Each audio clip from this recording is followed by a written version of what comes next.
Le 17 décembre 2010, en Tunisie, le jeune Mohamed Bouaziz s'immolait par le feu, ce qui avait déclenché la révolution tunisienne. Le dictateur déchu Ben Ali s'en allait en Arabie Saoudite le 14 janvier. Cela fait quasiment 14 ans maintenant. La Tunisie suit depuis un parcours politique entre espoir, avec des hauts et des bas.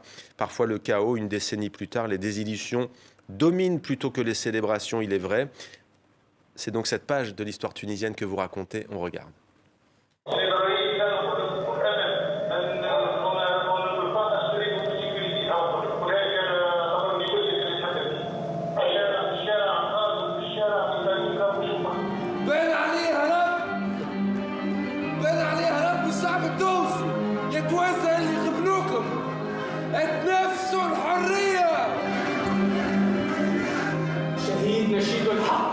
شهيد صوت النواح صوت الأمات اللي تبكي على أولادها البلاد كان البلاد بارك.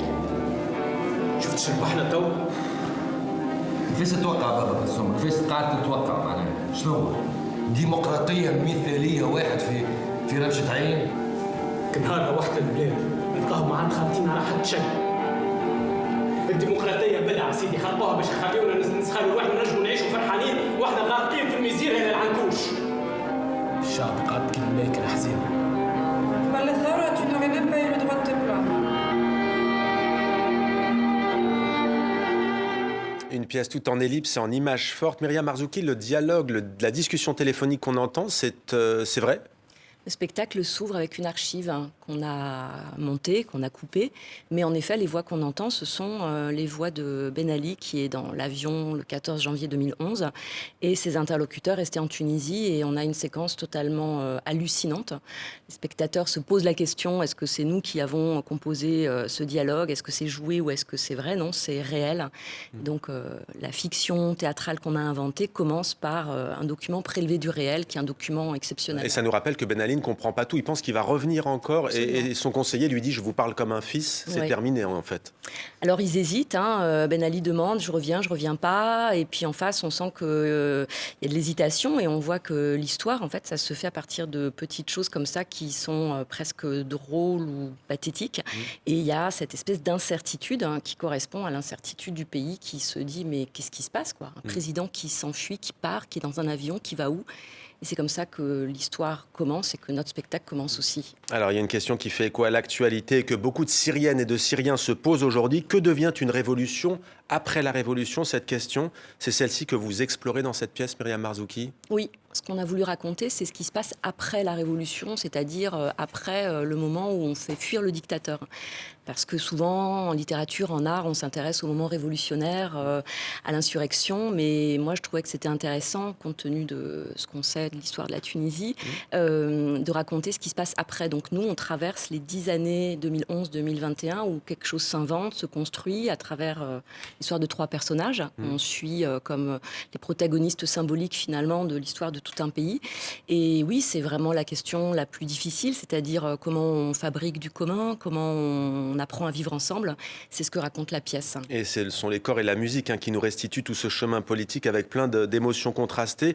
On a vu un extrait avec l'ancienne équipe, les anciens artistes. Là, il y a 3 comédiens, Mounira Barbouche, El Midridi et Rita Serraj. Qu'apporte cette nouvelle équipe à votre pièce ? Alors, effectivement, dans le teaser, on voit la distribution à la création. Le spectacle a été fabriqué, créé en 2023. Là, on le reprend au Théâtre de la Concorde à Paris avec une distribution qui est en partie la même. Donc, Mounira Barbouche et El Midridi étaient là à la création. Et on a une comédienne qui remplace le comédien de la création. Donc, la distribution s'est féminisée. Et donc, on raconte presque la même histoire, mais on a réécrit le personnage qui était masculin, qui devient féminin. Entre autres, par exemple, autour d'un point qui est celui de la torture. Il est question de l'expérience de la torture qui a été une réalité sous Ben Ali. Et donc, quand un personnage féminin raconte la torture, on a documenté autrement cette question parce que la question de la torture est universelle, mais les femmes n'ont pas subi la répression physique de la même manière que les hommes. Donc ça a un peu bougé.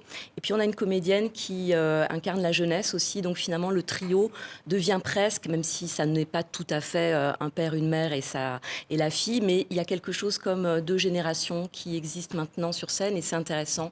Donc on a un trio qui incarne plein de Tunisiens et de Tunisiennes et qui raconte finalement la diversité de cette société à travers ces 3 personnages symboliques. Alors je parlais de la Syrie, c'est vrai que ces images qui ont fait le tour du monde, elles ont dû parler à de nombreuses Tunisiennes et Tunisiens avec ces immenses sources d'espoir qui arrivaient. Quel regard portez-vous à la fois sur ça, mais aussi sur ce qui se passe aujourd'hui en Tunisie, dans ce monde bouleversé et chaotique ? On se demande comment l'histoire, elle avance et comment est-ce qu'elle se répète tout en prenant acte de ce qui a réussi et de ce qui a échoué. Donc évidemment, quand Bachar el-Assad part, on a vraiment le sentiment que quelque chose se répète. Hein, c'est très troublant. Quand Ben Ali part en 2011, c'est la première fois qu'un président comme ça s'enfuit et qu'on ne le liquide pas de façon sanguinaire. Donc c'est la même chose avec la Syrie. Et en même temps, on sait qu'en Tunisie, les choses se sont passé pas tout à fait comme on l'espérait et donc on ne peut que souhaiter que les Syriens mais aussi tous ceux qui vont accompagner, parce qu'une révolution ça se fait évidemment dans le pays, un pays se libère toujours seul, mais ensuite on peut ou on ne peut pas accompagner une révolution. Et la question, c'est comment est-ce que ce qui se passe en Syrie va être soutenu ou pas, comment les Syriens vont pouvoir convertir cet espoir. Mais en tout cas, évidemment que quand un dictateur part, c'est toujours le point de départ qui nous réjouit. C'est le point de départ qui réjouit. On peut voir donc nos ailes brûlent aussi au théâtre pour se faire une idée sur ces questions de révolution et de post-révolution.